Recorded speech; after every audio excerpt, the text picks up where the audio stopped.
ባይሆን ዞር በይልኝ። እዚህ ስቆይ ጥሩ አይመጣም። እኔ እና አንቺ ግን ቤት እንነጋገራለን።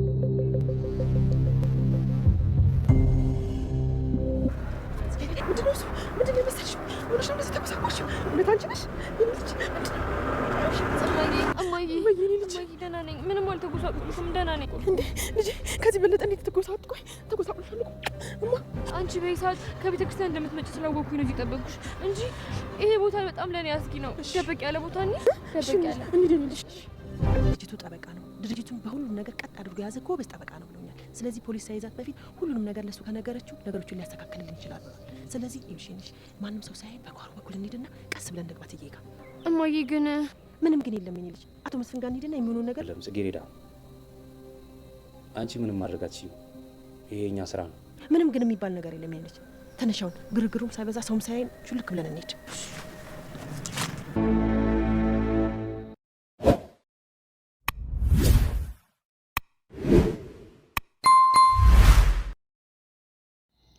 ጽጌረዳ ከገባችበት ችግር ውስጥ ማን ነው ሊያወጣት የሚችለው? ዮናስ ወይስ ደግሞ አቶ መስፍን?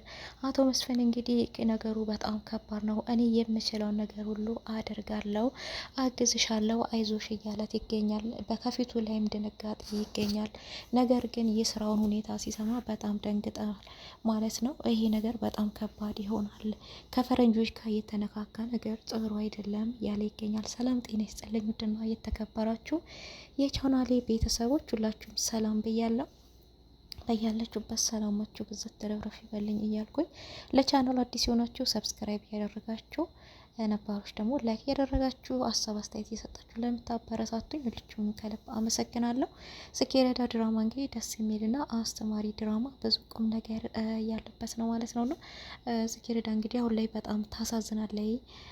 የሰራተኛ ልጅ ስለሆነች የሚሆን ብቻ ባናቅም ፈተናዎች እየበዙባት ይገኛሉ ማለት ነው። እነኚህ ፈተናዎች ውስጥ ትወጣለች ወይስ ደግሞ በፈተናዎች ውስጥ ትቀራለች? ከብዙ ፈተናዎች በኋላ ደስታ አለ ይባላልና ምክንያቱም ከጨለማ በኋላ ብርሃን እንዳለ ለጽጌረዳም እንግዲህ እንደዛ ነው የሚታየን ማለት ነውና ነገር ግን አገኛለሁ ብሎ አንዳንድ ጊዜ እናገኛለን ብለን ወደ ማንወጣው አሮንቃ ውስጥ እንገባለን ማለት ነውና እንግዲህ ያንን ስራ ሲጀምር ጽጌረዳ በቃ እናቴን ከሰው ቤት ሰራተኝነት አወጣታለሁ፣ ራሴን እንችላለሁ፣ ከጸገኝነት ወጣለሁ በማለት ነበር የጀመረችው። ነገር ግን ይሄ የሀገር ሀብት መበዝበዝ ሆኖ ስለተገኘ በህግ እየተፈለገች ትገኛለች ማለት ነው። በዚህም በጣም እየተናደደች ነው የምትገኘው። በዚህ ወንጀል ውስጥ የተገኙ ሰዎች ያው የሀገር ርስትን በመበዝበዝ ላይ የሚገኙ ለብዙ አመታት ነው የሚታሰሩት፣ ቶሎ አይለቀቁም። አንቺ እንደውም እድለኛ ነሽ፣ ከዚህ ነገር ውስጥ ላወጣሽ የምችለው እኔ ብቻ ነኝ፣ ከመታሰር ባላድንሽም ግን ከእስር አስፈታሻለሁ እያላት ይገኛል ማለት ነው ዮናስ። ይሄ ደግሞ የሚሆነው አንቺ እኔን ለማግባት ስትስማሚ ብቻ ነው። ከዛ ውጪ እድሜ ልክሽን ትታሰሪያለሽ፣ ከኔ ውጪ ማንም ሰው ሊያወጣሽ አይችልም በማለት እንግዲህ ነገሮቹን እየጎዘጎዘ ይገኛል ማለት ነው። ስለዚህ ለእናትሽ ደግሞ ታስፈልጊያታለሽ። እናትሽ አንቺን ብዙ ፈተና ብዙ መከራ አይታን ያሳደገችሽ። ስለዚህ ለእናትሽ ስትይ ሁሉም ነገር እሺ ማለት አለብሽ እያላት ይገኛል። ጽጌረዳ በእናቷ አትደራደርም። የዚህ ሁሉ ነገር ውስጥ የሚገባችው እናቴን ከቤት ሰራተኝነት ህይወት ውስጥ አውጥቼ የተሻለ ህይወት አኖራታለሁ በማለት ነበረ። የጽጌረዳ እናትም እንግዲህ በጣም ግራ ተጋብታ አሁን ቀጥታ አቶ መስፍን ጋር መሄድ አለብን በማለት ውሳኔ ወስናለች። ከአቶ መስፍን ጋራ በጽጌረዳ ጉዳይ ተጣልተው አንተ ሰውዬ ሁለተኛ አጠገቤ እንዳትደርስ በማለት አስጠንቅቀው ነበረ። እሱም የኔ ሚስጥር ታወጪ ከሆነ እደፋሻለሁ በማለት በሽጉጥ እስከ ማስፈራራት ደረጃ ድረስ ደርሶ ነበረ ዘርፌ ላይና ነገር ግን በጣም በመናደድ ሁለተኛ እሷን አይኗን ላያያት ነበር ከዛ የተለያዩት። አሁን ግን ዞሮ ያው ተገናኝተዋል ማለት ነው። ለጽጌረዳ መድረስ የሚችለው እሱ ብቻ ነው ብላ አሳምናታለች ወይዘሮ ፍቅርተ። እንግዲህ ስልክ እንደውልለት ስትል በስልክ መደወል ሳይሆን ቀጥታ አቤት ድረስ ማናገር ሄደን አቶ መስፍንን ማናገር አለብን ብላ ወስናለች። የጽጌረዳ እናትና እንግዲህ ለልጇ ስትል ዛሬ ብዙ ዋጋ እየከፈለች ትገኛለች። አቶ መስፍን ጋም ሄደው እንግዲህ አቶ መስፍንን አንዳንድ ነገሮች እየነገሩት ነበረ። ጽጌረዳ ከባድ ችግር ውስጥ ገብታለች። በየመንገዱ ላይ ስሟ ተለጥፏል፣ ወንጀል ሰርታለች በማለት ነበር የነገሩት። እና በጣም ነው የደነገጠው። እንዴት እንደዚህ አይነት ነገር ውስጥ እንዴት ልትገባ ቻለች? ምን አይነት ወንጀል ቢሆን ነው ነበር ያለውና እንግዲህ ነብዩም አዎ አባዬ በየመንገዱ ላይ ስሟ ተለጥፏል፣ እኔ ራሱ ከነ ፎቶ ተለጥፏል፣ እኔ ራሱ እያየው እያነሳው ነው እዚህ እስከምደርስ ድረስ የመደረስኩትኝና በጣም ከባድ ነው ነበር ያለው። ምንድን ነው ነገሩ ቢልም እኔ ድሮም ስራው አነስ ብሎ ብሩ በዛ ሲል ጠርጥሬ ነበረ ትላለች ወይዘሮ ፍቅርተ። ነገሩ ፈረንጆች ጋር የተያያዘ ነገር ነው። የሀገር ሀብትን ብዝበዛ እያደረጉ ነው። ማዕድን ቁፋር ነበረ፣ እሱን ነው ከነሱ ተባባሪ ሆኖ እየሰራች ያለችው ነበር ብትልም እንግዲህ ዘርፌ በጣም ሊደነገጠችው። እንዴት ነው እሷ እኮ ቋንቋ ታስተረጉም ያለሽ፣ ፈረንጆቹ ቋንቋ ስለማይችሉ ቋንቋ ታስተረጉም ያለሽ ብለው ወስደው እንዴት እንደዚህ አይነት ነገሮች ይከቱብኛል በማለት እያለቀሰ ትገኛለች። አቶ መስፍን ግን ሁሉም ነገር የምችለውን አደርጋለሁ፣ አግዝሻለሁ፣ አትታሰርም፣ ብትታሰርም ደግሞ በእኛ ድርጅት ውስጥ የሚሰራ ደህና ጥሩ ጎበዝ ሰው ስላለ እሱን ጠበቃ አድርጌላት እንድትፈታ አድርጋለሁ፣ ምንም ሀሳብ አይግባሽ ነበር ያለው። የጽጌረዳ እናት እንግዲህ ማመን አልቻለችም።